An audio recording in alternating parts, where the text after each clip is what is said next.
Sadya namang nakatutuwa ang kakaibang talento sa panggagaya ng boses. Maliban dito, maaari daw itong pagkakitaan. Alamin po natin ang karanasan ng isa nating kababayan na naging dalubhasa sa ganitong larangan sa ulat ni Mr. Fu. Taka sa akin, itong bagay sa'yo. Biglang, yung lolo niya, biglang lumalabas. Sandali lang po, mag-iingat ka. Hindi mo kaya ang mga kalaban natin. Biglang dumating yung mga monster. Manda kayo, itong bagay sa inyo. Ilang lang yan sa mga boses ni voice talent Pocholo Gonzales. Bata pa siya, mahilig na siyang manggaya ng boses ng iba hanggang sa gawin na niya itong career. 11 years na siyang voice talent at hindi na mabilang na cartoons at radio plays ang kanyang nagawa. Ngayon may sarili na siyang kumpanya, ang Creative Voices, na nagtuturo at nagbibigay ng racket sa mga voice talents. This is an art form na hindi napapansin for a longest time. Panahon pa na mga, anong tawag dito, yung mga Greek, ginagawa na yung voice over.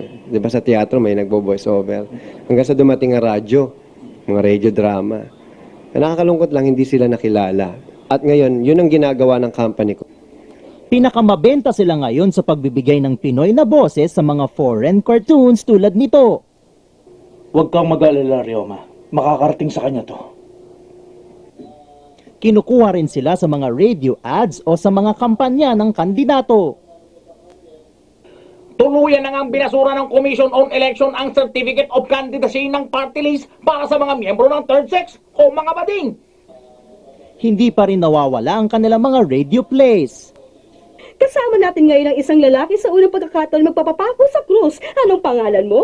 Manny po. Manny pa ako po. Kung wala talaga sa puso mo yung ginagawa mo and you're just thinking na trabaho lang to, maging bread and butter mo, kalimutan mo na yan. Para yung artist di ba? Kahit hindi bumenta yung painting niya, magpe-paint pa rin yan. Kasi yun ang kanyang expression ng kanyang art. Ito naman ang sample ng isang taong first time na magiging isang voice talent. Ano ka ba? Kaya nang remedyohan ngayon ng ganyan mga problema, no? May picture ka ba ng pinsan mo? O eto, may picture siya sa pitaka ko. Huwag mong pintasan ha. Oo. Mapapansin mo dyan na may split end siya.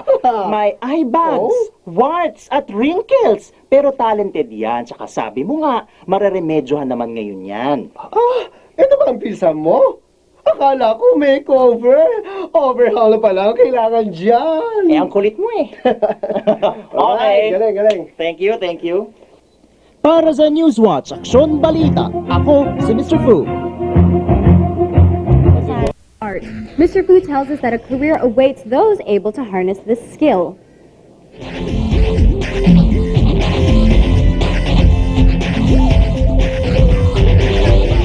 Ang bagay sa'yo. Biglang, yung lolo niya, biglang lumalabas.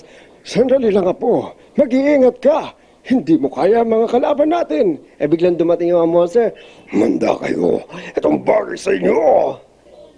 Pocholo Gonzales has been a voice talent for cartoons and radio plays for 11 years now. As a kid, he would always imitate other people's voices. Little did he know that his penchant for vocal mimicry would later lead him to his present career. Pocholo now has his own company, Creative Voices. This is an art form na hindi napapansin for a longest time. Panahon pa na mga, anong tawag dito, yung mga Greek, ginagawa na yung voice over. Di ba sa teatro may nagbo-voice over. Hanggang sa dumating ang radyo, mga radio drama. Nakakalungkot lang, hindi sila nakilala. At ngayon, yun ang ginagawa ng company ko. With the popularity of foreign cartoons, particularly anime, a number of local voice talents are finding themselves swamped with offers to dub these programs into Tagalog.